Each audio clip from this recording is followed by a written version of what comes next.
Hi, this is Dev again.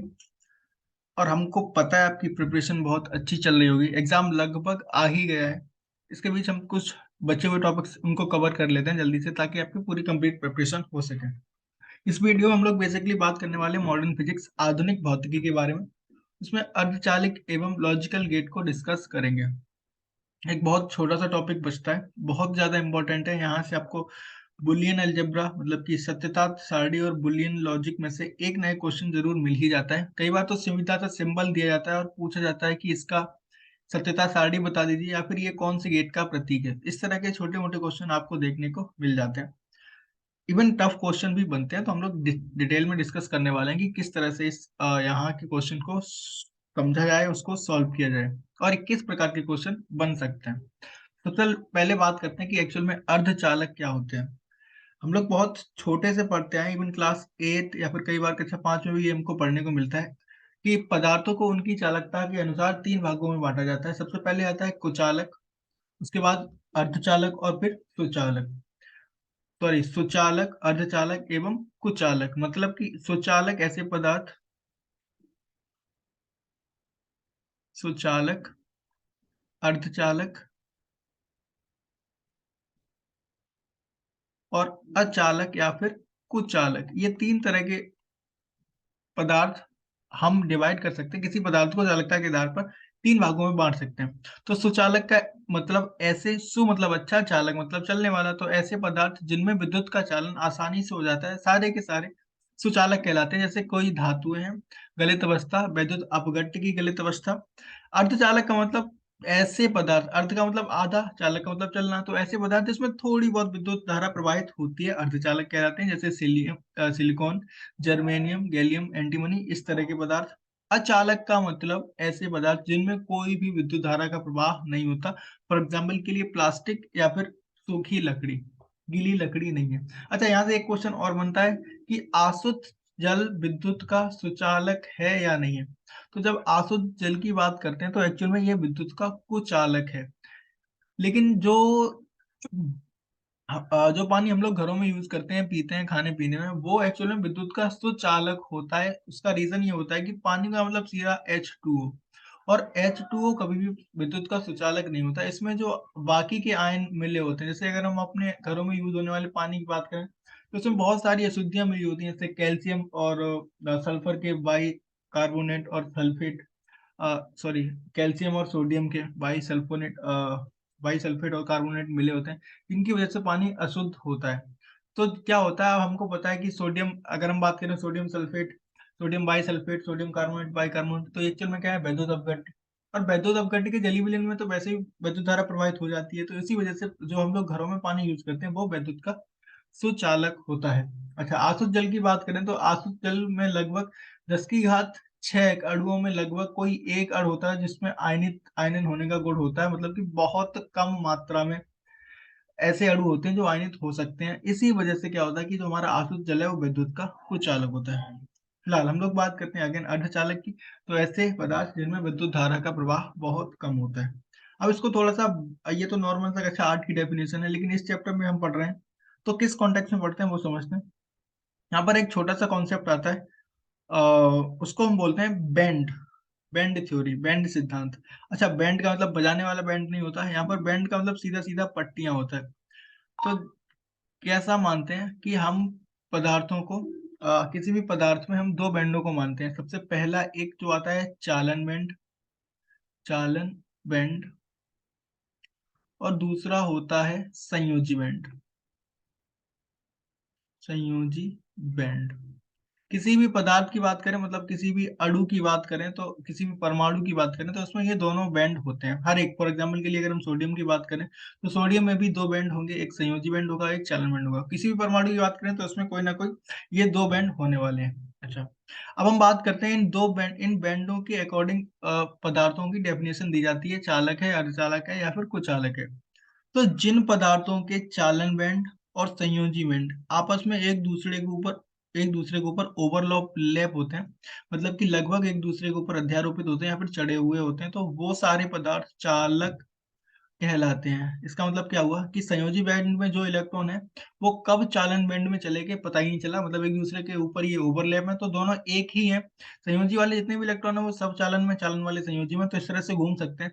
इसलिए ऐसे पदार्थ जिनके चालन बैंड और संयोजी बैंड आपस में अध्यारोपित होते हैं वो सारे पदार्थ सुचालक कहलाते हैं।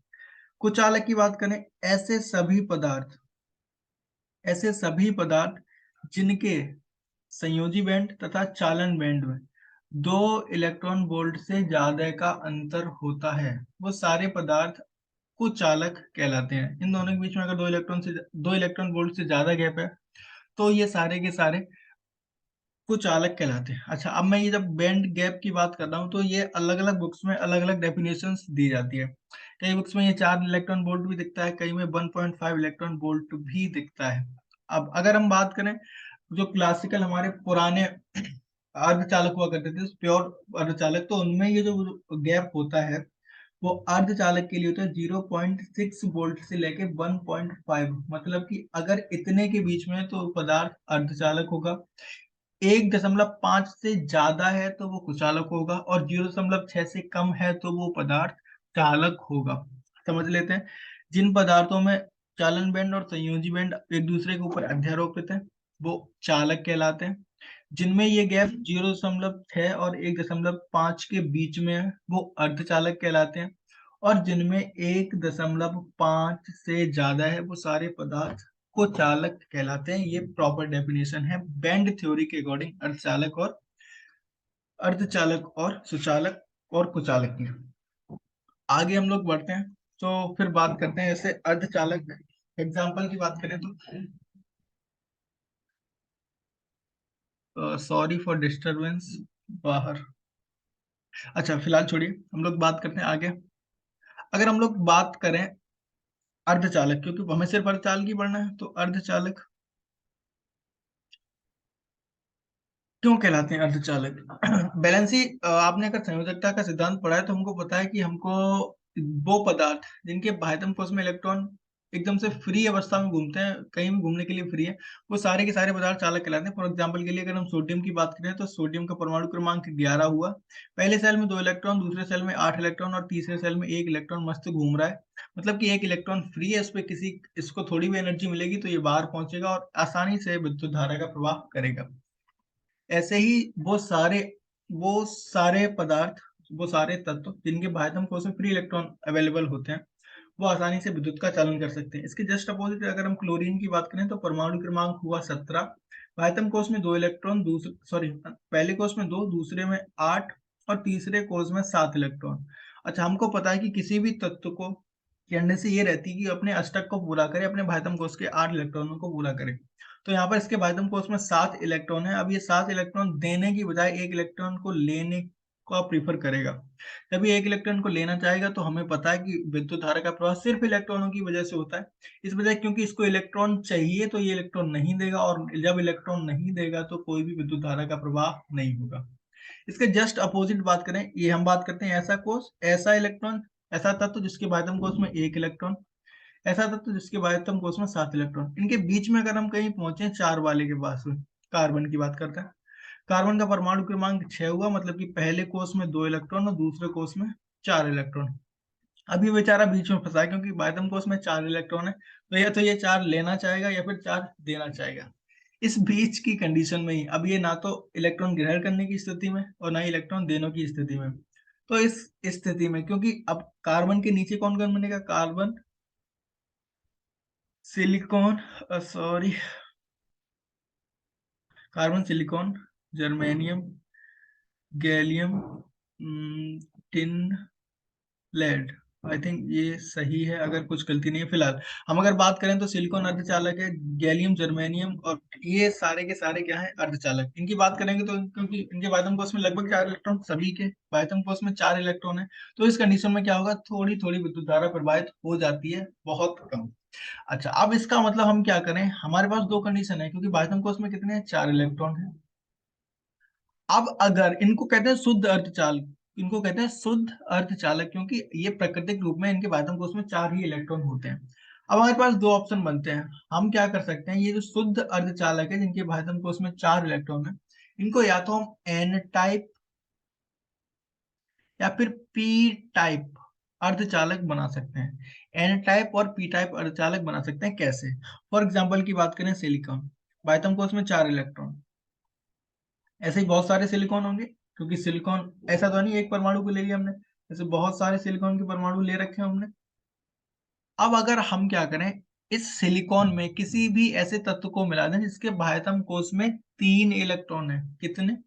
3 इलेक्ट्रॉन है, तो क्या होगा, एक इधर जुड़ जाएगा, एक इधर जुड़ जाएगा, एक इधर जुड़ जाएगा, एक अभी भी ये सिलिकॉन के इलेक्ट्रॉन के स्थान खाली रहता है।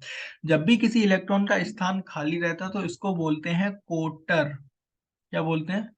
कोटर। और कोटर ऐसे बिहेव करता है कि इलेक्ट्रॉन की कमी है, और इलेक्ट्रॉन की कमी का मतलब होता है, इलेक्ट्रॉन अगर है तो नेगेटिव चार्ज, और नहीं है तो उसकी कमी का मतलब पॉजिटिव, मतलब कि कोटर पर पॉजिटिव चार्ज होता है, तो एक कोटर क्रिएट हो जाता है। और जब भी, और हम क्या करेंगे, ऐसे बहुत सारे सिलिकॉन परमाणु होंगे तो हम क्या करेंगे, उनमें अपद्रव्य मिलाया होगा तो बहुत सारे अपद्रव्य भी मिलाए होंगे, तो इसका मतलब जब भी किसी भी शुद्ध अर्धचालक में 3 संयोजकता वाला पदार्थ या तत्व मिलाया जाता है तो उससे क्या बनता है, पी टाइप अर्धचालक। इसका जस्ट अपोजिट, अगर हमने 5 संयोजकता वाला मिलाया तो एक यहाँ जुड़ा, एक यहाँ जुड़ा, एक यहाँ जुड़ा, एक यहाँ जुड़ा, और एक इलेक्ट्रॉन एक्स्ट्रा बचेगा। जब इलेक्ट्रॉन एक्स्ट्रा बचेगा मतलब कि नेगेटिव चार्ज, और नेगेटिव का मतलब एन टाइप अर्धचालक। कब? जब 5 संयोजकता वाला तत्व हमने मिलाया। तो किसी भी शुद्ध अर्धचालक में 3 संयोजकता वाले पदार्थ मिलाने पर पी टाइप, और 5 संयोजकता वाले पदार्थ मिलाने पर एन टाइप बनता है। अच्छा, 3 की हम बात करें, कौन कौन से तत्व 3 संयोजकता होते हैं, तो थर्ड ए थर्ड ए का मतलब समूह संख्या 13 के जितने भी तत्व हैं सबकी संयोजकता 3 होती है। यहाँ फिफ्थ ए, और फिफ्थ ए का मतलब समूह संख्या 15 के जितने भी तत्व हैं सबकी संयोजकता 3 होती है, सॉरी 5 होती है। 3 का मतलब एक सेकेंड,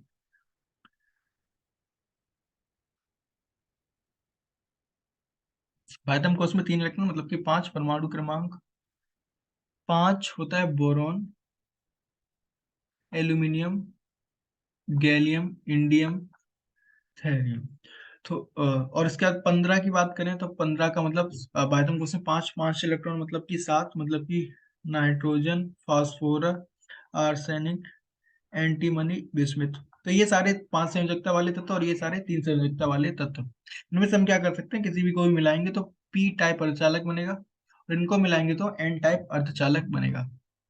अच्छा, हमारे पास पी टाइप अर्धचालक बन गया, एन टाइप अर्धचालक बन गया। अब इसके बाद हम क्या कर सकते हैं,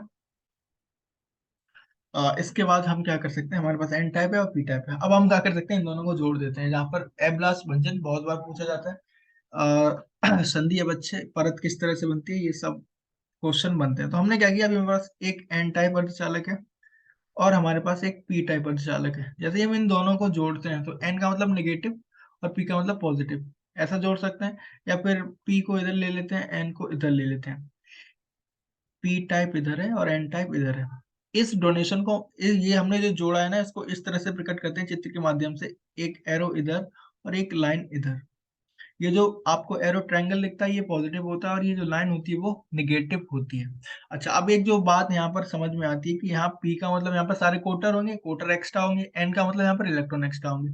कोटर पर प्लस चार्ज और इलेक्ट्रॉन पर नेगेटिव चार्ज, जब भी प्लस माइनस को आपस में जोड़ेंगे तो क्या होगी, ये सारे कोटर इस तरफ की तरफ इस तरफ भागते हैं, और ये सारे इलेक्ट्रॉन इस तरफ भागते हैं, क्योंकि प्लस माइनस है ना।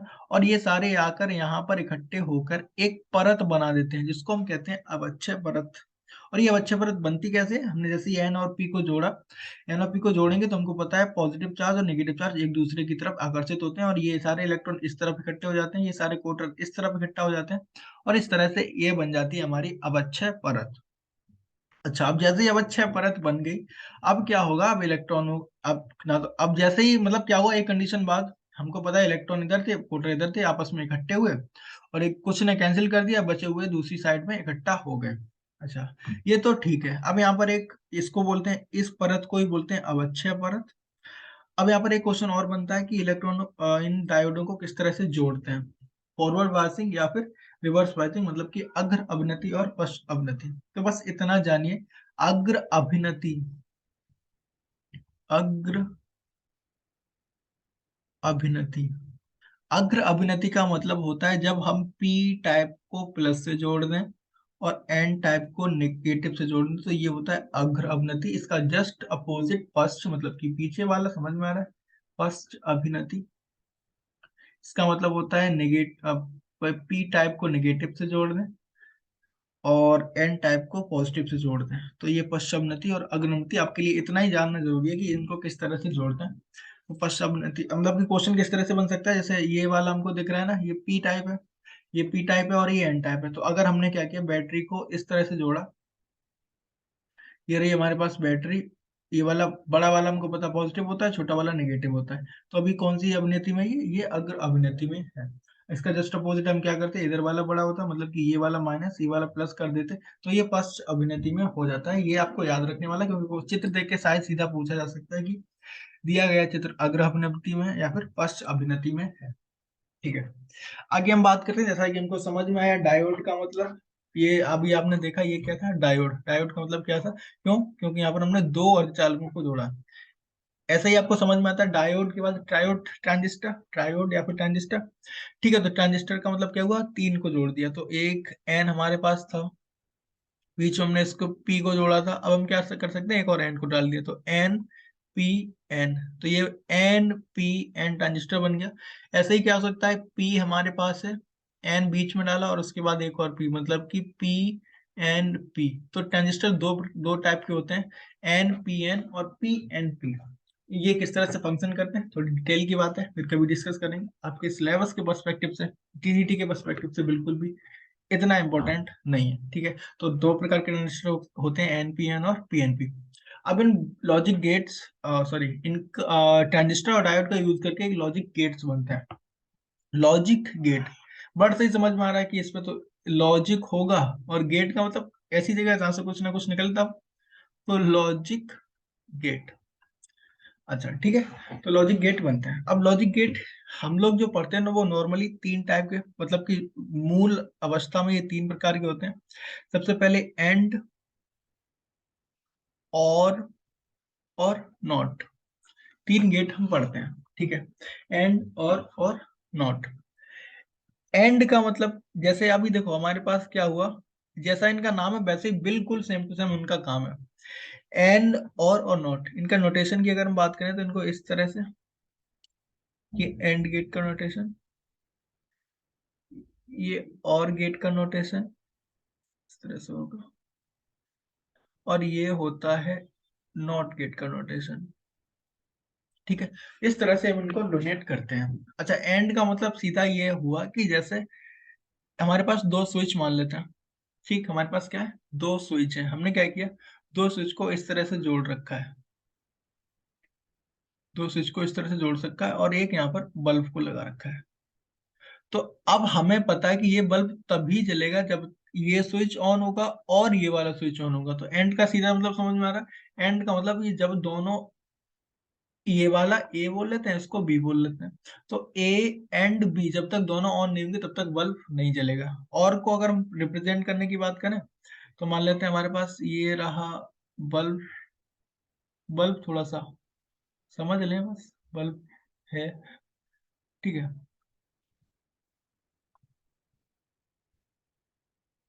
अच्छा, इसका मतलब एक स्विच को हमने यहाँ लगा दिया और एक स्विच को हमने यहाँ लगा दिया, ये वाला ए है, ये वाला बी है। अब अगर हम क्या करें, इनमें दोनों में से कोई एक स्विच भी ऑन होगा तो फिर क्या होगा, बल्ब हमारा जलेगा। तो और का मतलब यही होगा कि ए और बी, मतलब कि या तो ए या फिर बी, दोनों में से कोई ऑन हो तो भी बल्ब जलेगा, अगर दोनों ऑन है तो भी जलेगा। नॉट का मतलब जस्ट अपोजिट होता है, मतलब कि अगर ये, इसका इसको ऐसे समझ लेते हैं, अगर ये यहाँ पर हमने बल्ब लगा रखा है, तो अगर ये स्विच ऑन है तो बल्ब नहीं जलेगा, और अगर ऑफ है तो जलेगा, मतलब कि जस्ट अपोजिट। नॉर्मली लाइफ में क्या होता है, अगर स्विच ऑन कर देंगे तो बल्ब जलने लगेगा, यहाँ पर जस्ट अपोजिट, अगर ऑन होगा तो बल्ब नहीं जलेगा, और अगर ऑन ऑफ होगा तो बल्ब जलेगा। अच्छा, अगर हम बात करें इनकी बुलियन अलजेब्रा की, तो बुलियन अलजेब्रा या फिर सत्यता सारणी, इसको इस तरह से प्रकट करते हैं। इनका जो एंड गेट के लिए जो बुलियन व्यंजक होता है, वो होता है y is equal to a dot b, और के लिए होता है y is equal to a plus b, और नॉट के लिए y is equal to a के ऊपर बार या फिर b के ऊपर बार, बार का मतलब जस्ट अपोजिट।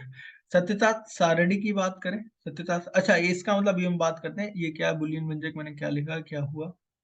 अच्छा यहाँ लिख लेंगे a, यहाँ लिख लेंगे b, और यहाँ लिख लेते हैं बाई। ये किसके लिए, एंड गेट के लिए है, किसके लिए, एंड गेट के लिए। और एंड गेट के लिए जो बुलियन व्यंजक है वो क्या है, y is equal to a dot b। ठीक है, ऐसा ही बिल्कुल सेम टू सेम ऐसा ही आपको लिखना है, अगर मतलब लिखने के लिए फिलहाल आपका तो ऑब्जेक्टिव टाइप क्वेश्चन है। तो ये रहा इसका बुलियन व्यंजक, और इस बुलियन व्यंजक मतलब कि a और b की वैल्यू को गुणा करेंगे तो y का मान प्राप्त होगा। अच्छा, अब हमारे पास अगर दो लॉजिक गेट है, तो दो लॉजिक गेट में सिर्फ चार कंडीशन पॉसिबल हो सकती हैं। क्या, देखो कंप्यूटर की भाषा में एक का मतलब होता है ऑन, और जीरो का मतलब होता है ऑफ। ठीक है, तो ये कंप्यूटर की भाषा होती है। तो या तो 0 0 1 1, 0 1 0 1, ये चार कंडीशन पॉसिबल हो सकती है। हमारे पास दो लॉजिक गेट है, मतलब कि पहला स्विच खुला हो, दूसरा, सॉरी, पहला बंद हो दूसरा भी बंद हो, पहला बंद हो दूसरा खुला हो, पहला खुला हो दूसरा बंद हो, पहला भी खुला हो दूसरा भी खुला हो। अच्छा, बाई की वैल्यू कैसे लाएंगे हम, ए डॉट पी, इनका गुणा करेंगे तो 0 0 गुणा 0, 0 और 1 का गुणा 0, 1 और 0 का गुणा 0, और 1 और 1 का गुणा 1। इसका मतलब सीधा अभी वही लॉजिक जो हमने लगाया था कि जब तक दोनों स्विच ऑन नहीं होंगे तब तक बल्ब नहीं जलेगा। ऐसे अगर हम और गेट की बात करें, और गेट की बात करें तो और गेट को किस तरह से लिख सकते हैं, यहाँ पर a, यहाँ पर b, और यहाँ पर बाई। अच्छा, और गेट के लिए जो बुलियन व्यंजक था वो क्या था, y is equal to a plus b, मतलब कि फिर से यहाँ भी चार कंडीशन, 0 0 1 1, 0 1 0 1, चार कंडीशन है। अच्छा, अब क्या होगा, वन, हमें क्या करना है, जीरो और जीरो को जोड़ा तो जीरो, 0 1 को जोड़ा 1, 0 1 को जोड़ा तो 1। अच्छा, 1 1 को जोड़ के फिर से 1 ही आएगा, ये थोड़ा याद रखने वाली बात है।